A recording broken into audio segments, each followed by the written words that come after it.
Are you willing to endure to the very end and then at the last moment stop short of your intended goal? Hi, this is Barry Phillips with 10-Minute Torah, day number 3 of the double Torah portion, Matot Masei. Let's look into chapter number 32 of the book of Numbers, or Bamidbar. Beginning with verse 1, we read, "The children of Reuben and the children of Gad had much livestock, a large number. They saw the land of Yazer and the land of Gilead, and saw that the place was a place for livestock. So the children of Gad and the children of Reuben came and spoke to Moshe and to Eleazar the priest, and to the leaders of the congregation, saying, Ataroth and Davan and Yazer and Nimrah and Heshbon and El-Eleh and Sebam and Nebo and Beon, the land which Yahweh has stricken before the congregation of Israel, is a land for livestock, and your servants have livestock. And they said, If we have found favor in your eyes, let this land be given to your servants as a possession, and do not let us pass over the Jordan." Wow. I can't imagine enduring days of hardship. I can't imagine walking in circles for 40 years. I can't imagine being promised over and over again that the inheritance was a place of milk and honey, and then spying a good piece of ground, a beautiful piece of ground, and saying, it's good enough.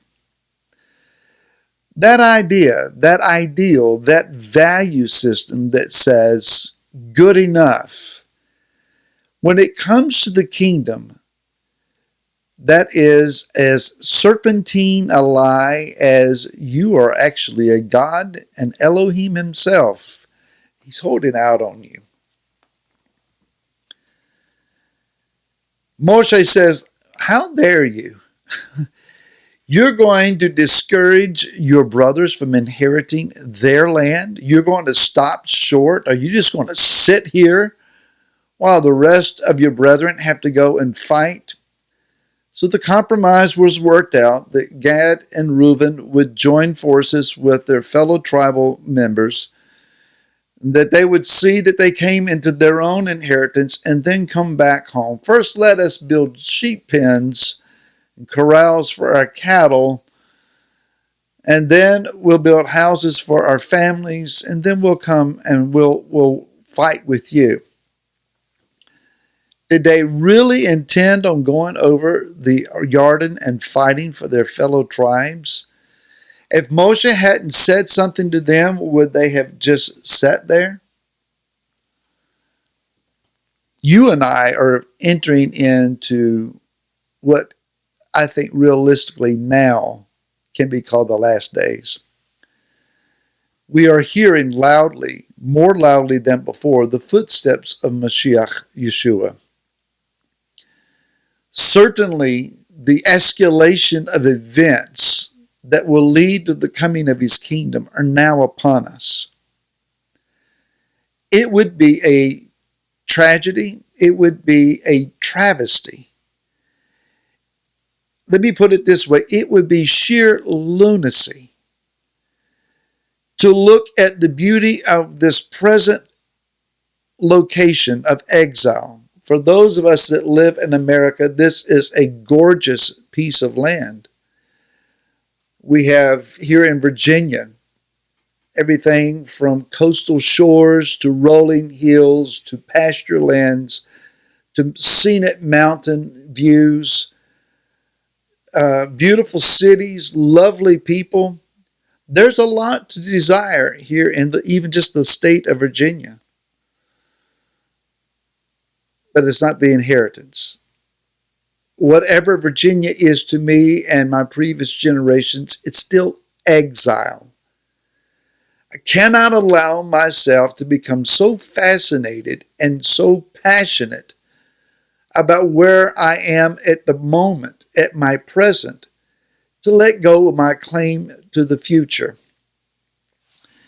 If the land of Israel if the kingdom located in Eretz Israel does not maintain a proper focal point in my mind, in my imagination, in my hope, in my ambition, if it does not remain a prize for me yet unobtained, then I will settle down and settle for the best that there is to be offered here and now. There is a problem. Moshe recognizes it immediately. And that is that if Gad and Reuben are allowed to settle down and not pursue anything inside the borders of Eretz Israel, then they will discourage the other tribes from doing as much as well. Are we going to endure 40 years of wilderness? Are we going to bury a generation in desert sand, wilderness locations, to go to the very border of what it is that the Father has provided for us and say, not worth the effort, not worth the time or the cost or the investment to run the devil out of what belongs to me? Yah has promised me victory. He has promised that he would send the hornet in, if necessary, to drive them out of their hiding places. He has promised and already demonstrated that giants are no match for the people of Elohim. He's already promised this is going to work. Am I now going to sit back and take my ease before I reach the prize? Yah says in the book of Revelation, chapter 18, and verse number 4, come out from among them. Come out of her, my people.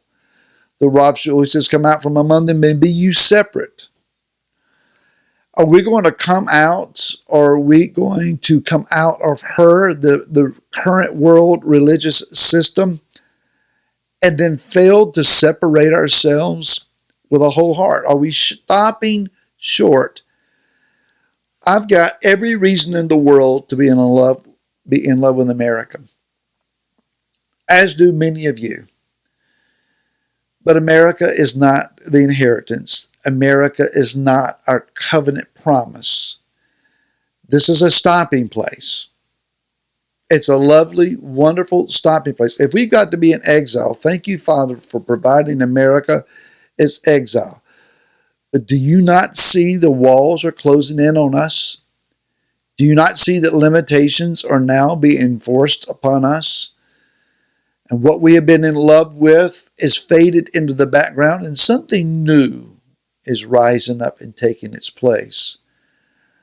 How much of a struggle do we have to encounter before we lose the love of the present and regain our fascination of the future? Thankfully, Gad and Reuben were true to their promise and fought alongside the other tribes to bring them into their inheritance. But even as they were making the promise to Moshe, they had their priorities wrong. They promised to build pens and holding places for their livestock before they promised to take care of their families. Moshe corrects them and says, build homes for your families and pens and holding places for your livestock, and then come follow us. When they returned, they were noted, according to the sages, of having long histories of family issues. Where are our priorities? What's most important? Maintaining what we have? Recapturing what we had? Or looking forward to what we have yet to obtain? This is not about the accumulation of more stuff. This is about becoming properly focused. This is about gripping the sword, the word of Elohim, holding up the shield, that is the belief of your righteousness, and understanding that a battle is yet in front of us. A calling is still to be answered. Priorities are still to be set. And the inheritance is yet to be inherited. Let's look forward to what's important, leaving this present world behind and obtain the prize that is set before us. We'll talk again tomorrow, and until then, shalom.